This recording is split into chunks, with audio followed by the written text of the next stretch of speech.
Welcome back to Satan's Trilogy. I am the author and the narrator. This is reading 15. Thanks for your help, replied Ester as they started walking. The hallway had rooms on each side, which appeared to be closed offices. When they reached the end of the hall and took a left, they passed rooms occupied by patients. The hospital was rather quiet. Dinner was over and the sun was low in the sky. A few visitors were leaving a room as Ester and Brandy walked by. The hallway was well lighted, but most of the rooms had their lights either turned down or completely off. At the end of the hallway, there were 3 elevators, 2 for visitors and 1 for the staff. When Ester pushed the up button, one of the doors immediately opened. Stepping inside the elevator, Ester pushed the 6th floor button, and the door opened quickly. A sudden surge, leaving their stomachs behind, and the doors immediately opened on the 6th floor. Ester turned to her aunt in a surprised look and commented, "And Brandy, that was a very fast elevator. Hong Kong boasts having some of the world's fastest elevators, and while we only went up 5 floors, that had to have been very fast." Brandy was holding her stomach and didn't move for a couple of seconds.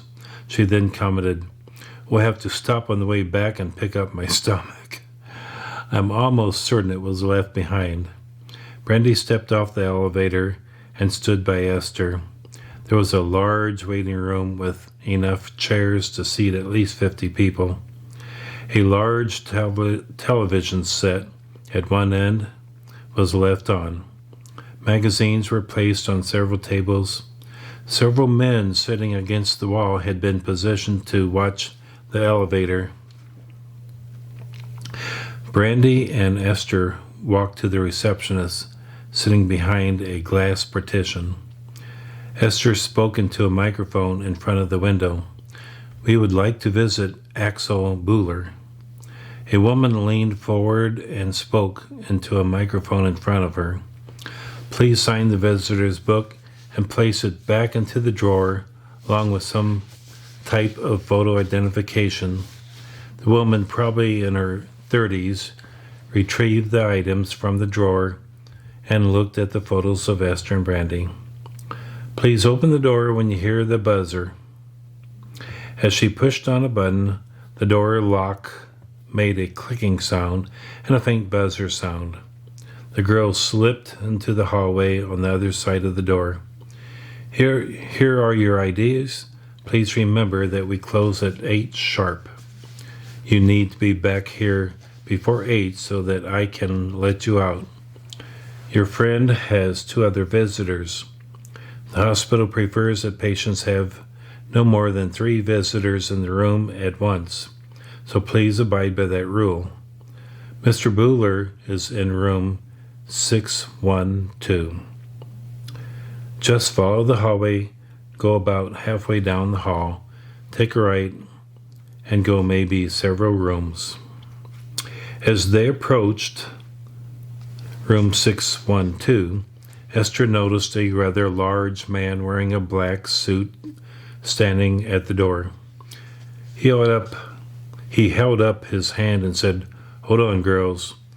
No one goes in unless Otto okays it."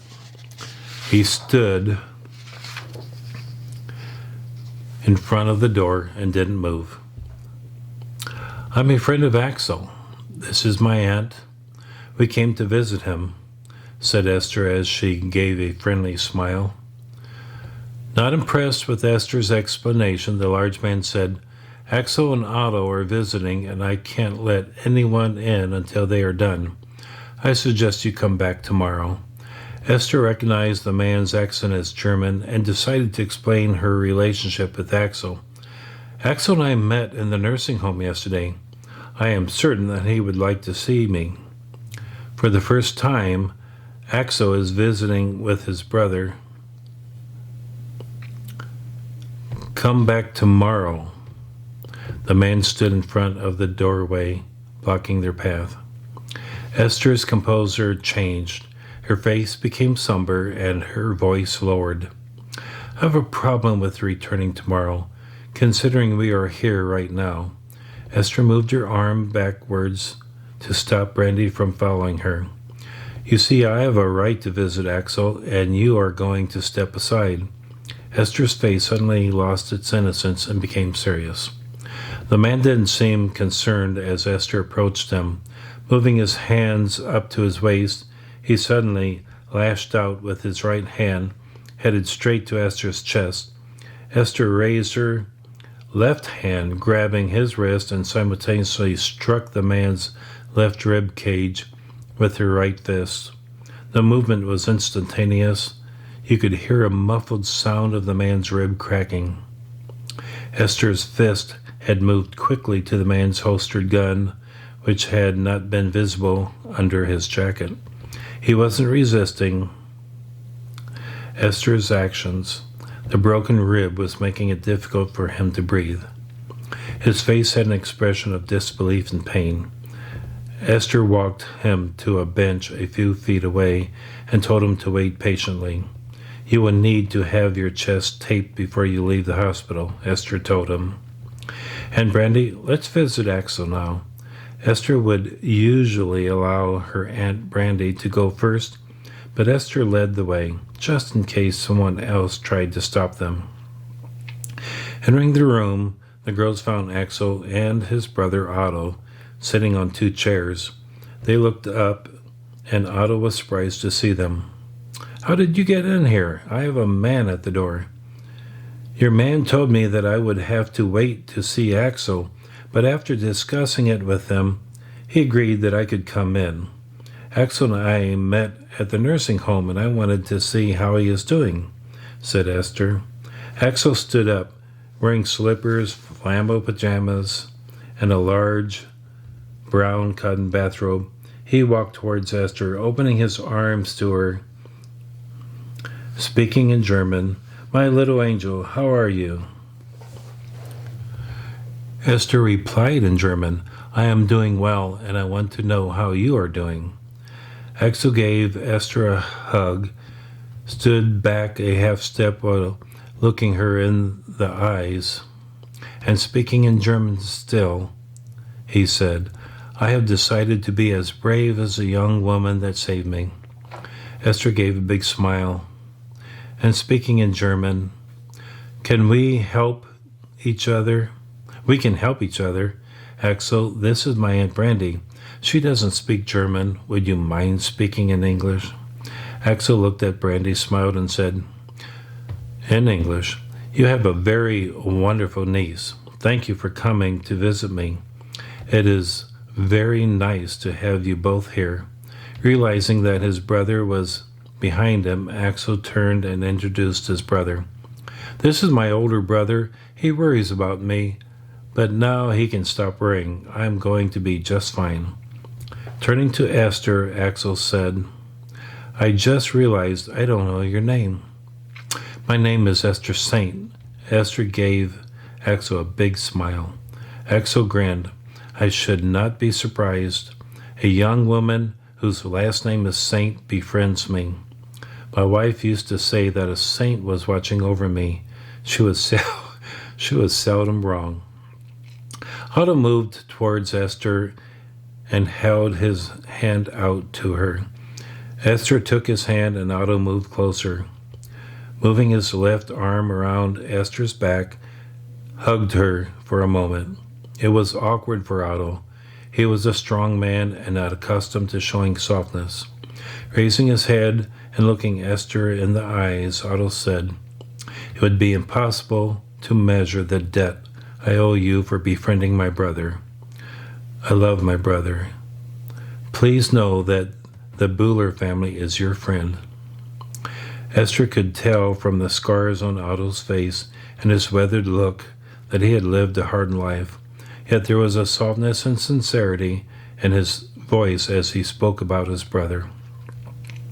Otto turned to his brother and said, "I will leave you with these two lovely ladies, and I'll return tomorrow. We can discuss then what you will do when you leave here." Otto said good night to the girls and left the room. Brandy hadn't said anything for several minutes and was looking a bit faint. "I had better sit down." Brandy collapsed in one of the chairs and just looked at Ester and Axel. Ester said to Axel, "Please, you take the other chair and I'll sit on the bed." Ester had already jumped onto the edge of the bed. "It shows that your brother really cares about you. It is good to have family close by." Axel paused for a moment and then said, "My family and I have not always been close. Otto chose to stay in the family business, while I decided to find another path. I had always enjoyed cars and wanted to be a mechanic, but my family didn't approve. My father wouldn't talk to me for years, and my brothers would never go against father's position, with the exception of Otto. He always supported and accepted my decision to go my own way." Ester understood the many cultural differences in this world and the expectations parents often placed upon their children. In many societies, parents have complete control of their children's future. "So you have a large family?" asked Ester. "At one time, a very large family. 3 brothers, 2 sisters, 4 uncles, and 3 aunts. All are dead except for Otto and me. Otto no longer runs a family business, nor does he participate in it. My brother is considered retired. I guess he has more time to worry about me since retiring." Axel chuckled a bit, and then turning to Esther asked, "And how about you, Esther? What are your plans?" "I've only been home a couple of days, and Brandy and I haven't discussed the future, but she's been wonderful, and I am hoping that we can live together while I am in school. Once I finish high school, I have many decisions to make. My uncle owns and operates the Chinese restaurant Château Cuisine. I am hoping that he'll let me work there someday." Esther perked up just a bit while sitting on the edge of the bed and said, "I love to cook for people, and my uncle is an expert chef." Esther realized that she had been boasting about her uncle, and so turned her comments back to herself. "We did some shopping for clothes today and had a wonderful time. I didn't bring many clothes with me from Hong Kong." Esther stopped talking. Axel quickly asked, "Hong Kong? You came from China?" "My dad and I traveled many places, but I grew up in Hong Kong. We spent several months in Germany, but I really learned to speak German from a friend of my dad's." Esther had a yawn. "Excuse me. I must still have a bit of jet lag. I'd like to visit you once you leave here. Perhaps I can call on you in a couple of days." "I would like that, Esther. I would like it very much." Axel glanced at the door his brother had left by. "My brother is asking me to live with him, and I'm thinking perhaps that's not a bad idea, at least for a while." Axel seemed uncertain about making that commitment to his brother. Brandy had been quiet for the entire visit, and she was puzzled about some of the details on how Esther had met Axel.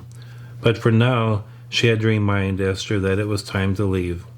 "Esther, I'm afraid it's almost 8 p.m. Visiting hours are nearly over." "All right, Aunt Brandy. I'm feeling a bit tired anyway, and perhaps Axel needs his rest too." Esther jumped off the bed and went to Axel, leaned over and gave him a kiss on the cheek. She then spoke in German in his ear. "Have a good night. I will see you soon." Axel made a big grin, smiled at Esther, and said, in German, "Take care, my young saint. God bless you." Brandy and Esther made their way back to the lobby. The hospital had very little activity at this time of the night. The receptionist was answering a phone call as they passed her. The sun had gone down, and it was very dark outside. The lighting of the walkways and parking lot was bright enough to light their way to the car. There were a few cars in the parking lot. Next to their rental car stood Otto Buller and his bodyguard standing behind him. They were waiting for Esther. Parked alongside of the Toyota, it was a black limousine with two men in the front seat. As they approached the cars, Otto spoke. "Esther, I was hoping to see you one more time before leaving." Otto gave Esther a hug and then stood back. "My brother seems to have a lot of trust in you. I wanted to discuss him just for a moment with you. I have asked Axel to move into my home." Esther looked into Otto's eyes, and she could see that he was reaching out for help. There was no threat here. Esther decided to discuss Axel. "Your brother needs you, but he is hesitant about accepting your offer. I'm wondering why that is." Otto was looking Esther straight in the face. It was obvious he was going to be honest with Esther. "You see, Esther, some people think that my family may have broken the law at times. My brother never wanted to work in the family business. He was concerned he would be asked to do something illegal. Things are different. We are old men now. I am retired and live alone. We could be good for each other." Otto was sincere and was visibly uncomfortable about discussing this with Esther. Esther looked at Otto, thought for a moment, and then spoke. "My father told me once that we all have enemies, and that some of our enemies have long memories. I think that Axel is afraid of seeing his brother die. He loves you and doesn't want to witness your death." Otto understood what Esther had said and commented. "You're very wise, Esther. Axel has a soft heart. I hope he decides that the happiness two old men might find together at the autumn of their lives could outweigh any possible risk that may lie ahead." Overall, Esther agreed with Otto. However, Esther couldn't commit to helping Otto. "If Axel agrees to share his final years with you, then you will both have added some happiness to your remaining years. Nevertheless, Axel must decide this. I told Axel that I would contact him in a couple of days. I suspect that I'll be calling your home." Esther stopped talking.